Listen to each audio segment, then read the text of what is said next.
Good evening. आज मैं आपको सेकंड पार्ट जल्दी से करा देती हूँ ये द यूनिवर्स लेसन का। लास्ट वाले में हमने पढ़ा था जैसे कि बहुत सारे सन पढ़े थे, टाइप ऑफ स्टार्स पढ़े थे और बेसिक चीज़ पढ़ी थी यूनिवर्स में। और अब हम करने वाले सोलार सिस्टम में कौन सी चीज़ कंसिस्ट करते हैं। सन पढ़ लिया है, जो सन होता है सोलार सिस्टम में। सेकेंड है प्लैनेट्स, 8 प्लैनेट्स होते हैं। अब उसके बारे में हम लोग जल्दी से इधर देखते हैं क्या लिखा है। मर्क्यूरी फर्स्ट प्लैनेट होता है। मर्क्यूरी जो सबसे क्लोजेस्ट होता है किसके, सन के। This planet is closest to the sun. It is visible in the morning and the evening if it is away from the sun.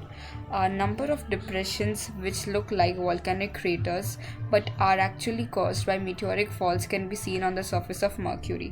Mercury is the fastest moving planet. Mercury सबसे तेज़ revolve होता है किसके around, of course सन के around. अब इसमें ये तो एक हो गया और ये सबसे नज़दीक होता है। अब इस पे ना धब्बे होते हैं। वो धब्बे कौन से होते हैं, वो उसके सरफेस पे वो मीटियोरिक फॉल से उसके सरफेस पे ऐसे बहुत सारे वो आए हैं, क्या बोलते हैं, कॉज हुआ है। ये छोटे छोटे जो दाग है उस पर कुछ सब में कोई ना कोई चीज़ सरफेस पे है। अर्थ पे हम लोग को दिखता है वाटर, एयर, लेकिन मर्क्यूरी में वॉल्केनिक क्रेटर्स और मीटियोरिक फॉल की वजह से जो एस्ट्रॉयड मीटियोर गिरते हैं इस पे, इसीलिए उसकी वजह से उसका सरफेस ऐसा दिखता है मर्क्यूरी का। तो ये मर्क्यूरी के बारे में हो गया। सेकेंड है Venus. Venus, it is the brightest planet in the solar system. It is seen in the sky in the east before the sunrise and in the west after the sunset. It rotates around itself from east to west. It is the hottest planet. It is important mark Venus is the hottest planet और वो सबसे brightest भी है, सबसे ज़्यादा shine वही करता है सोलर सिस्टम। वो हम लोग को अर्थ से स्काई में दिखेगा। Okay, it is seen in the sky. Sunrise, sun उगने के पहले ईस्ट में दिखता है वीनस अर्थ से, और वेस्ट में दिखता है जब सन डूब जाता है, तो ठीक है अर्थ से। नेक्स्ट है earth, of course earth. It is 1 minute guys, चलो इधर आ जाते हैं। ये earth, it is the third planet of the solar system. No other planet other than the Earth has life on it. As the Earth is a magnet, there is a magnetic field around the Earth. It diverts the harmful rays from the sun towards the polar regions. ठीक है, मतलब ये बोल रहा है ये third planet है अर्थ हमारा। और नो अदर प्लैनेट, इधर बोल रहा है कि अर्थ के अलावा कोई भी प्लैनेट पे लाइफ नहीं होता, ज़िंदगी नहीं होती कोई भी दूसरे प्लैनेट के ऊपर। As the earth is a magnet, there is a magnetic field around it. हमें पता है अर्थ के अराउंड ग्रेविटेशनल फोर्स होता है, वही होता है मैग्नेटिक फील्ड जिससे सारी चीज़ें नीचे गिरती है, ग्रेविटी। इसीलिए सिर्फ अर्थ के पास ही मैग्नेट होता है, जो मैग्नेटिक फील्ड की वजह से हम चीज़ें नीचे गिरती है। Okay, there is a magnetic field around the earth. वो हार्मफुल रेज को डाइवर्ट करता है, हटाता है सन से towards the polar region of the earth. Earth का जो पोलर रीजन होता है उसकी तरफ वो हार्मफुल रेज को पहुंचा देता है सन के, ठीक है। नेक्स्ट है Mars. It is the fourth planet in the solar system. As the soil on Mars contain iron, its colour is reddish, hence Mars is also called the red planet. The highest and longest mountain in the solar system, Olympus Mons, is located on Mars. तो actually अर्थ के बाद या कोई और चीज़ों के बाद Mars पे ज़्यादा रिसर्च हुआ है हमारे स्पेस रिसर्च में, जो नासा है, इसरो है, ये सब में मार्स सेकेंड है जहाँ हम लोग ज़्यादा जान पाए मार्स के बारे में। मार्स पे सॉइल होता है जो रेड होता है, जो रेड कलर का आयरन होता है, ठीक है। और फिर इसलिए मार्स को रेड प्लैनेट कहा जाता है क्योंकि मार्स के ऊपर एक ऐसा सॉइल होता है जो आयरन है, जिसमें आयरन है, और वो आयरन रेडिश होता है, इसलिए उसे रेड प्लैनेट कहा जाता है। हाईएस्ट माउंटेन और लॉन्गेस्ट माउंटेन ये पूरे सोलार सिस्टम में लोकेटेड कहाँ है, मार्स पे। मार्स पे एक लॉन्गेस्ट एंड हाईएस्ट माउंटेन जिसका नाम है Olympus Mons. This is also important. Next है Jupiter. This is the largest planet of the solar system. It is so huge that as many as 1397 planets of the size of the Earth can get accommodated in it. अब इधर क्या बोल रहा है, Jupiter Jupiter इतना बड़ा है, actually ये ड्रॉप भी नहीं हो रहा, इतना बड़ा है कि उसके अंदर हम कितने अर्थ फिट कर सकते हैं, 1397 अर्थ जुपिटर के अंदर आ सकते हैं। वो इतना बड़ा होता है अर्थ से। इवन तो the planet is huge, it revolves around it self with a great speed.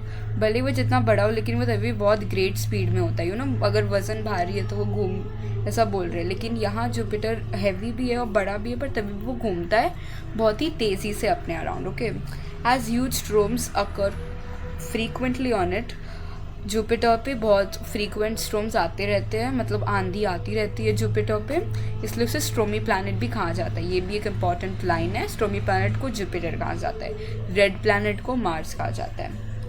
Brightest है Venus. Saturn is the sixth planet of the solar system and next only to Jupiter in size. It is considered to be a peculiar planet because of the rings around it. ठीक है, वो Saturn 6th planet है जो Jupiter के बाद बड़ा होता है। जुपिटर सबसे बड़ा है, उसके बाद Saturn आता है। उसके अराउंड एक रिंग होता है। ये एक ऐसा प्लानट है जिसके अराउंड, ये सिर्फ एक ऐसा प्लानट है जिसके अराउंड एक रिंग होता है। उसका मास 95 टाइम्स अर्थ से कम है। Its density is very low. Earth के कंपैरिजन में उसका डेंसिटी बहुत लो है। If it were hold into a sea large enough to hold it would actually flow on it. Saturn बहुत ही लाइट वेट है, वो इतना हल्का है उसका डेंसिटी कि अगर उसको एक लार्ज उस सी में भी रखे तो वो एक्चुअली फ्लोट कर दे, वो इतना डेंसिटी में कम है। ओके,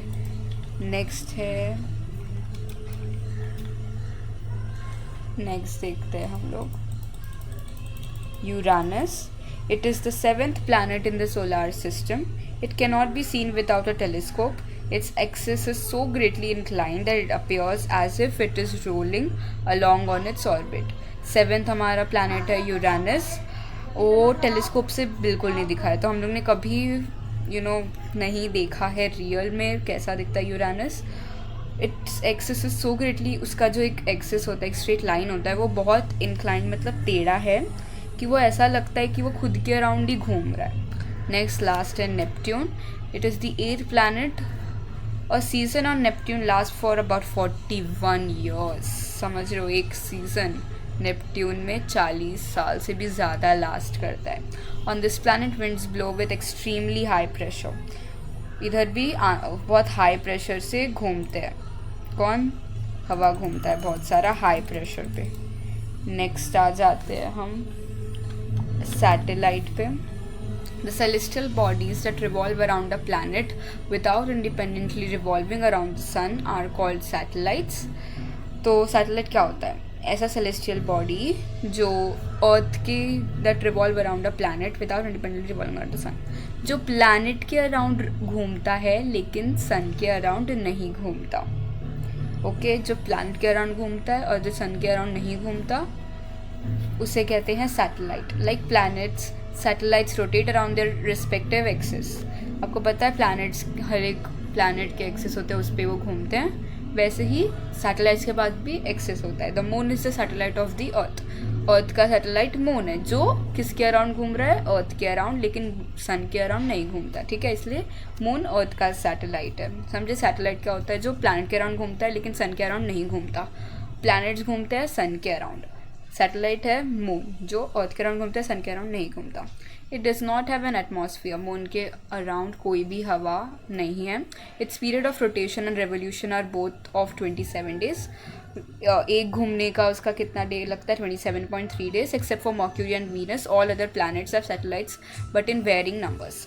मर्क्यूरी और वीनस को छोड़ के प्लानिटरी सिस्टम में से सबके पास अपना सैटेलाइट है जो मून के अराउंड, जो सन के अराउंड नहीं घूमता, लेकिन वो खुद वो प्लैनेट के अराउंड घूमता है। ठीक है, ये बहुत इंटरेस्टिंग टॉपिक है। Asteroid, what is asteroid? A great number of small sized bodies could not turn into planet when the solar system was found but continue to revolve around the sun. Those bodies are known as asteroids. A belt of such celestial bodies are formed between the planet Mars and Jupiter. ये बहुत interesting है asteroid भी। ठीक है, तो जब ये solar system form हो रहा था उसमें जो बॉडी, जो प्लैनेट नहीं बन पाए थे, ठीक है, लेकिन वो अभी भी रिवॉल्व कर रहे हैं, घूम रहे सन के अराउंड, उससे एस्ट्रॉयड कहते हैं। ठीक है, तो जब ये सोलर सिस्टम बना तो सब पत्थर था, बॉडी था छोटा छोटा, फिर वो कोई कोई सोलार सिस्टम प्लैनेट बन गए, कोई कोई नहीं बने। तो वैसे ही एस्ट्रॉयड होते हैं जो पत्थर ही रह गए और वो सोलार सिस्टम बन नहीं पाए, लेकिन वो रिवॉल्व करते हैं सन के अराउंड, घूमते हैं सन के अराउंड, उसे एस्ट्रॉयड कहते हैं। ऐसा ही एक group of celestial bodies asteroid है किसके बीच में, मार्स एंड जुपिटर के बीच में। Dwarf planet, a small size celestial body that revolves independently around the sun is called a dwarf planet. A celestial body like Pluto can be classified as a dwarf planet. Pluto takes around 248 years to complete its revolution around the sun, whereas it takes around 6.38 days for one rotation. Dwarf planet जो जिसको बोलते हैं हम Pluto, it was back then a planet, but कुछ reason scientific की वजह से उसे निकाल दिया। ये भी एक इंडिपेंडेंट सेलेस्टियल बॉडी है जो सन के अराउंड घूमता है, ठीक है। A celestial body like Pluto can be classified as dwarf planet. Pluto एक चक्कर सन के अराउंड घूमने के लिए वो कितना लेता है टाइम, 248 ईयर्स एक सर्कल घूमने के लिए सन के अराउंड, और इसको एक दिन लगता है, 6.38 डेज लगता है एक चक्कर के लिए। नेक्स्ट जाते हैं जल्दी से। A comet is a celestial body that revolves around the sun. Comets are formed out of ice and dust particles. They are part of the solar system. Since olden times, the appearance of the comet has been considered to be an inauspicious event. Comets appears like point when they are far from the sun, but when they are close to the sun, they become easily visible to us because of the shorter distance and the heat of the sun. Comet थोड़ा सा किससे बना है, ice और particle से, हवा के प्रदूषण से। वो एक छोटा सा पॉइंट जैसा दिखता है जब हम लोग उसको अर्थ से देखेंगे। Comets are made up of frozen matter, वो ठंडा आइस से बना है। वो सन के बहुत करीब रहते हैं। This frozen matter gets converted into gas due to solar heat. Sun से जो हीट आता है उसकी वजह से वो जो कॉमेट्स रहते हैं छोटे छोटे पॉइंट जैसे, वो क्या बन जाते हैं, गैस बन जाता है सोलार के हीट के वजह से। These gases get thrown in direction away from the sun, और फिर वही जो गैस बन जाता है कॉमेट, उसे भगा दिया जाता है सन के बाजू से, ठीक है। As a result certain comets appear to have long feathery tail due to their long elliptical orbit. Their appearance in the sky is very rare. कोई इसी वजह से उनको भगा जाता है, इसलिए उनका अपीयरेंस कैसा दिखता है, टेल जैसा दिखता है, ठीक है, अर्थ से। और इसीलिए वो बहुत रेयर होता है, दिखना वो बहुत रेयर होता है। बस ये लास्ट है। Let's take a look at a meteor. At times we see a falling star. This event is called a meteor fall. Mostly these meteors are rocky pieces originated from the asteroid belt. Smaller rocky pieces get completely burned due to friction with air after they enter the Earth's atmosphere. Sometimes the meteors do not burn completely and fall to the surface of the sun.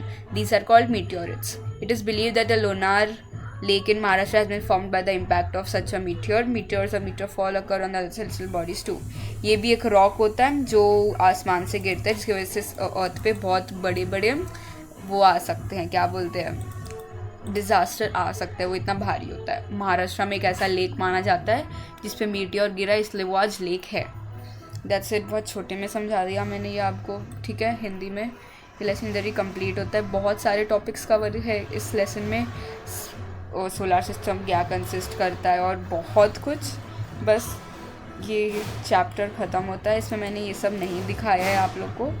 अगर मुझे मिल पाया तो मैं इसका exercise try करूँगी बनाना। That's it, thank you for watching, bye bye.